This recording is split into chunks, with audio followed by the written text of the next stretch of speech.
রথারোহণ, শুভ আরতি ও কীর্তন সহযোগে ভক্ত সমাবেশ এবং বর্ণাঢ্য শুভযাত্রায় কুমিল্লায় রথযাত্রা উৎসব অনুষ্ঠিত হয়েছে।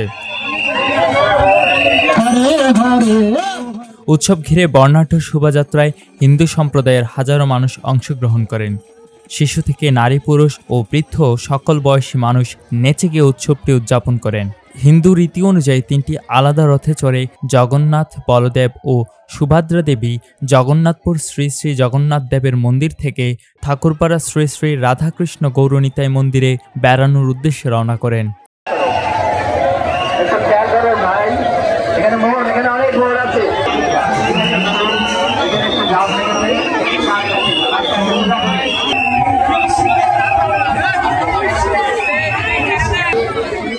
এই রথযাত্রা উপলক্ষে শুক্রবার বিকেলে জগন্নাথপুর শ্রী শ্রী জগন্নাথ দেবের মন্দির থেকে বিশাল শোভাযাত্রা শুরু হয়। শ্রী শ্রী রাধাকৃষ্ণ গৌরনিতাই মন্দিরে এসে শেষ হয়। এ সময় যাত্রায় বিপুল সংখ্যক নারী ও পুরুষ রথ টেনে উৎসব করতে দেখা গেছে।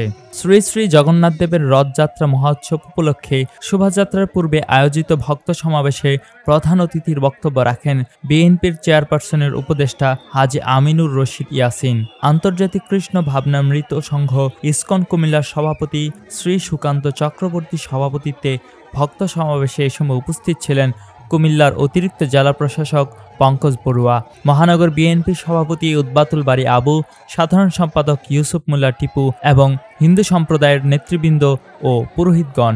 অন্যদিকে এক সপ্তাহ পর আগামী ৪ জুলাই ২০২৫ উল্টো রথের দিন ফের রথ ফিরে যাবে জগন্নাথ মন্দিরে। কুমিল্লার কাগজ নিউজ ডেস্ক।